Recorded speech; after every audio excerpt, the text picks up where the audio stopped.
ustedes vean cómo se comunica el hipotálamo con la hipófisis. Bien. Sistema porta se llama. Sistema porta.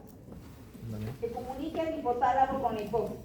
Este sistema tiene una misión: el transporte de hormonas de control. Los factores liberadores e inhibidores que se produjeron en el hipotálamo van a descender hacia la hipófisis, donde se encuentran los receptores de estos factores liberadores e inhibidores. El sistema está organizado en el plexo capilar primario y secundario. El plexo capilar primario, en el que las neuronas del hipotálamo liberan estos factores liberadores o inhibidores. Estas hormonas, yo lo pongo entre comillas porque es mejor decir factores liberadores o inhibidores, porque el hipotálamo no es una glándula propiamente dicha, pero bueno, estos factores descienden hasta la hipófisis anterior o adenohipófisis a través de las venas porta y se dispersan en esa adenohipófisis a través del plexo capilar secundario. Tenemos entonces al plexo capilar primario y al plexo capilar secundario. Entonces, el sistema porta es un sistema de doble capilarización. Las neuronas del hipotálamo que están a la altura del tuber cinereum son estas neuronas del tuber cinereum las que producen los factores liberadores. Estos factores se desplazan por los axones que no contienen mielina del tuber cinereum, siendo liberados en el sistema porta a través del tallo hipofisario, produciéndose la primera capilarización. Luego viajan hacia la hipófisis posterior o adenohipófisis, donde se produce la segunda capilarización, que permite a dichos factores alcanzar las células de la hipófisis, estimulando o inhibiendo su secreción. Depende de lo que haya bajado, factor liberador, que son 6, o cualquiera de los dos factores inhibidores. El hipotálamo, según sus características, no podría ser una glándula, pero en realidad es el encargado de producir estas hormonas maestras conocidas como factores liberadores que tienen receptores específicos en la adenohipófisis. El hipotálamo recibe fibras de diferentes partes del cerebro. Recuerden la palabra aferentes, ascienden. Dopaminérgicas, noradrenérgicas, de todas partes, hasta el tallo cerebral. El hipotálamo, a su vez, envía fibras eferentes, efectuar, responder también a diferentes partes del cerebro, eminencia media e hipófisis posterior, donde deposita a estas dos hormonas que ya vimos, vasopresina y oxitocina. Las neuronas del hipotálamo son influenciadas, y esto es muy importante que lo sepan, por vías nerviosas, por el líquido cefalorraquídeo y por la propia sangre. Porque hay células especializadas, llamadas tanicitos, que van a captar los cambios que ocurren en el líquido cefalorraquídeo, los cambios que ocurren en la sangre. Y eso también puede, de alguna manera, alterar la producción hormonal. Tenemos vías nerviosas que ascienden y vías nerviosas que descienden. Las vías que se relacionan con el líquido cefalorraquídeo. Las neuronas del hipotálamo se conectan con los órganos circunventriculares, es decir, el tercer ventrículo. Y allí mencionan a esas estructuras. El epéndimo del tercer ventrículo está especializado en unas células llamadas tanicitos. Y estas son las que yo les digo que tienen la capacidad de captar los cambios del pH, el coagulando al líquido cefalorraquídeo. A los panecitos se les ha atribuido un papel de transporte de sustancias entre el líquido cefalorraquídeo del tercer ventrículo y el sistema porta-hipofisario. Les relato mejor. Cuando nos hablan de los neurogliocitos, siempre nos hablan de los aminocitos, oligodendrocitos, células del Schwann, pero nadie nos habla de las células ependimarias. A ver, yo les pregunto, ¿qué producen los astrocitos? ¿Qué función tienen? Ay, pero solamente responda uno, chicos, porque hablan todos al mismo tiempo. ¿Les han enseñado los neurogliocitos la guía? Ya, se me olvidado, ya, les voy a hacer recordar. Los astrocitos proveen de sangre. ¿Qué lleva la sangre? Nutriente y oxígeno. Los oligodendrocitos, ¿qué proveen? La mielina al sistema nervioso central, es decir, al encéfalo y la médula espinal. Las células de Schwann, ¿qué proveen? ¿A quiénes? Al sistema nervioso periférico. ¿A qué llamamos sistema nervioso periférico? A los nervios que salen por debajo del cráneo, los pares craneales, y los nervios que salen por fuera de la médula espinal, los 31 pares de nervios espinales. Muy bien. ¿Existen otros neurogliocitos que mantienen vivas a las neuronas? Por supuesto. ¿Que tienen otras funciones? Por supuesto. Una de ellas son las células ependimarias. Estas células ependimarias hacen de revestimiento de los 4 ventrículos que se continúan con el conducto central del epéndimo, que está en el centro de la médula espinal. Todo este revestimiento dado por los ependimocitos se llama epéndimo. Ependimocitos o células ependimarias. El epéndimo es el revestimiento de estas 4 cavidades más el conducto central del epéndimo. ¿Y qué función tiene estas células ependimarias que forman el epéndimo? Producir el líquido cefalorraquídeo. ¿Qué sucede en los ventrículos laterales con este epéndimo? ¿Qué encontramos en los ventrículos laterales, chicos? Los que producen el 75% del líquido cefalorraquídeo son las mismas células ependimarias modificadas. Los plexos coroideos. Yo lo voy a hacer mejor. Debo tener mucha paciencia, como me han dicho mis hijos. Mamá, comprende tus alumnos. Mucha información. Ya mi vida está bien. Entonces, los plexos coroideos van a producir el 75% de líquido cefalorraquídeo.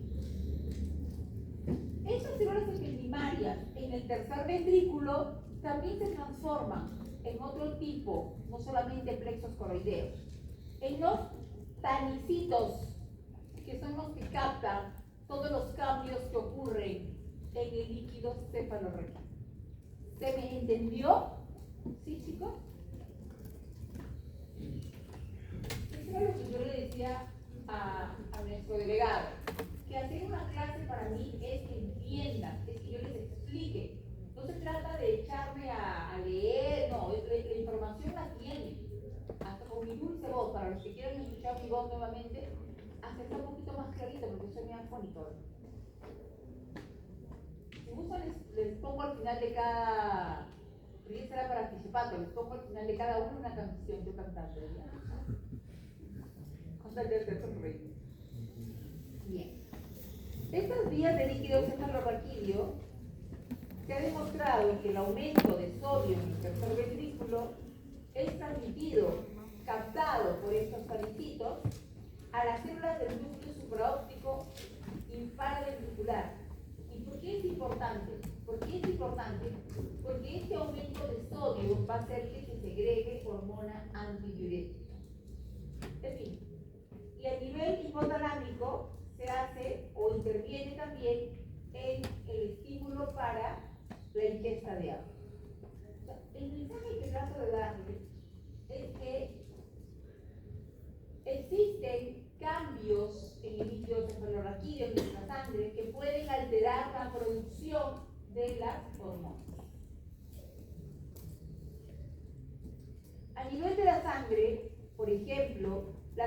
concentraciones en sangre de sodio, agua, oxígeno, temperatura ni con fiebre son estímulos capaces de despertar respuesta en las neuronas hipotalámicas. Resumiendo, aquí tenemos las células hipotalámicas encargadas de producir hormonas. Son células nerviosas que se encuentran organizadas en núcleos. Cada uno de los núcleos produce una hormona diferente. El hipotálamo secreta 6 factores liberadores y 2 inhibidores. Como les digo, es el resumen de lo que les he enseñado. Aquí están los factores liberadores, que ya también los hemos mencionado. CRH, puede ser CRF, CRF, H es de hormona y F de factor. Y aquí están los 2 inhibidores. Hormona inhibidora de la hormona del crecimiento, que ya saben que es la somatostatina. Hormona inhibidora de la prolactina, el FIL, o factor inhibidor, que es la dopamina. Este es el resumen de lo que ya hemos hablado. Desde el punto de vista fisiológico, el hipotálamo tiene parte del control de la secreción de las hormonas de la adrenocórtex y es el responsable de la producción de las hormonas neurohipofisarias, oxitocina y vasopresina. Sería el colmo que se confundan para el examen. La hipófisis posterior o neurohipófisis son sinónimos, no produce ninguna hormona, solo sirve de almacén para la oxitocina y vasopresina o ADH. A su vez, la hipófisis y el hipotálamo son controlados por las hormonas de los órganos blancos. Ya les puse el ejemplo de la hormona tiroidea, T374. Cuando disminuye por feedback positivo, arriba se libera TRF y TSH. ¿Listo? Lo mismo aquí el otro ejemplo con el cortisol. Si el cortisol disminuye, se libera arriba ACTH y CRH o CRS. Y si aumenta arriba por feedback negativo, se inhibe la liberación de ACTH y CRS. Recuerden, es H o F. Las hormonas que se producen en el hipotálamo llegan a la hipófisis a través del sistema porta. Y como son no esteroideas, tienen una vida media corta, en promedio menos de 15 minutos. Actúan en la hipófisis anterior. Hay receptores específicos en la hipófisis anterior, produciendo la secreción de los gránulos que contienen hormonas preformadas. El término hipófisis proviene del griego hipo y fisis, crecer debajo. Es también llamada pituitaria. Aristóteles creía que el moco, ese moco que sale por la nariz, que son producidos por las glándulas de Bowman, pero en ese entonces no había ese conocimiento. Es que Aristóteles pensaba que el moco provenía del cerebro, que venía de la hipófisis, y él le puso pituita, que significa moco, pituita, moco, y ahí se quedó con el nombre de pituitaria. Posteriormente Vesalio escribió lo mismo, que el moco procedía de esa glándula. De allí el nombre de pituitaria. Recién en el siglo XVII se deshizo el error. El moco no provenía del cerebro, sino del interior de la misma nariz. Interesante, ¿no? Entonces, por eso cuando ustedes lean pituitaria, ya saben ustedes que viene de pituita. Y era porque significa moco. Y era porque pensaban que el moco provenía de la hipófisis. Los lóbulos tienen orígenes embrionarios distintos.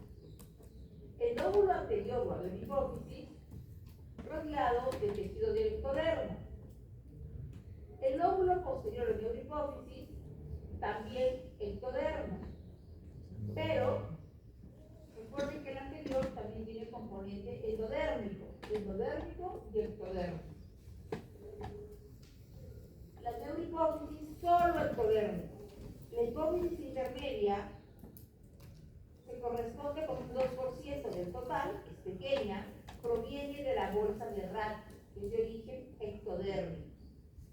Ya saben que la hipófisis intermedia produce la hormona melanoestimulante.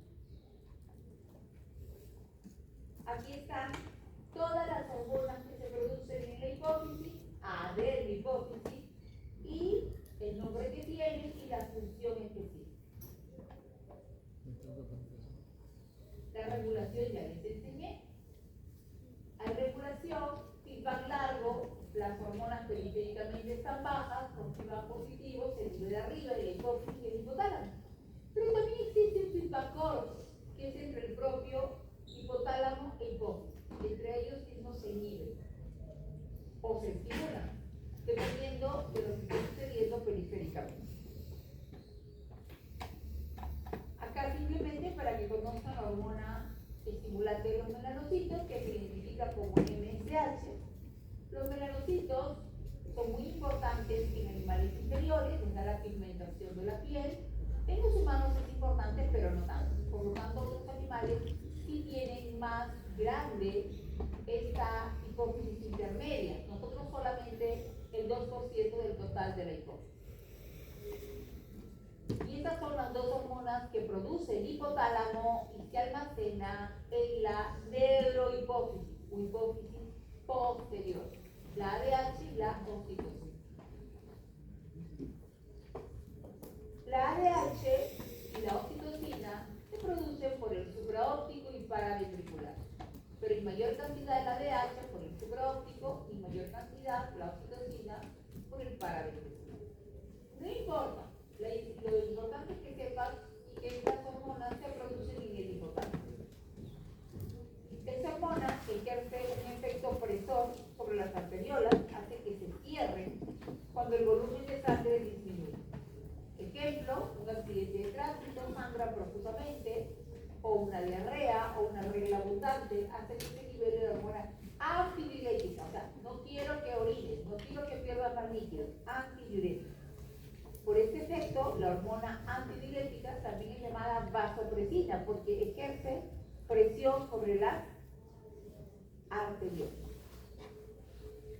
La oxitocina es una hormona sintetizada por el núcleo paraventricular, pero también, como les dije, por el supraóptico. Contrae el músculo liso en el momento del parto, favorece la eyección de la leche por contracción de las células mioepiteliales de la propia mama. Y les dije también que se libera cuando uno está muy enamorado o cuando a alguien le cae bien también. La oxitocina es la hormona del amor y de la amistad. Algunos órganos con una función no endocrina también tienen células que producen hormonas. ¿Lo sabían? Los riñones, por ejemplo, producen la eritropoyetina, la renina. ¿Se acuerdan? El aparato yuxtaglomerular produce renina. El tracto gastrointestinal, como las incretinas, como el GIP, péptido inhibidor gástrico, o el GLP-1, el glucagon-like peptide. El corazón, el péptido natriurético atrial. El tejido adiposo, la leptina. El cerebro puede producir somatostatina. El útero también puede producir una hormona. ¿Esto qué significa? Que sin ser glándulas propiamente dichas, determinados órganos, sus tejidos pueden producir hormonas. Eso ya se los acabo de decir. Una más, la vitamina D también actúa como hormona. Algunas del tracto gastrointestinal, yo les mencioné el GIP y el GLP-1, el corazón, el tejido adiposo, la leptina, gracias a la leptina lucimos delgados. El neuropéptido I también es producido por el cerebro, esto hace que tengamos apetito. El útero, la prostaglandina, es usada. La placenta, chicos, es un órgano endocrino temporal. Produce todas las hormonas de la hipófisis, todas, pero una que no produce la hipófisis. ¿Cómo se llama? Antes, lactógeno placentario. Actualmente se le conoce como somatomamotropina coriónica humana. Y hay que tener cuidado, porque esta hormona, la somatomamotropina coriónica humana, produce resistencia a la insulina en la madre. Es decir, la glucosa no puede entrar. El exceso de glucosa en la sangre de la madre por la resistencia a la insulina producida por esta hormona hace que la glucosa de la madre pase a través de la placenta al bebé. En el último trimestre los bebés crecen mucho. Fíjense, a partir de la semana, alrededor de la semana 24, hay que hacerse, toda mujer embarazada, así sea delgada, que haya subido 8 kilos, tiene que hacerse el test de tolerancia a la glucosa, basal, 60 a las 2 horas y hasta las 3 horas, para ver si esta mujer no desencadena diabetes gestacional. Ya saben ustedes que una de las causantes es esta hormona, la somatotropina coriónica humana. Que claro, es importante que la placenta lo produzca, porque de esta manera el bebé va a recibir más glucosa, que es su fuente de suministro para que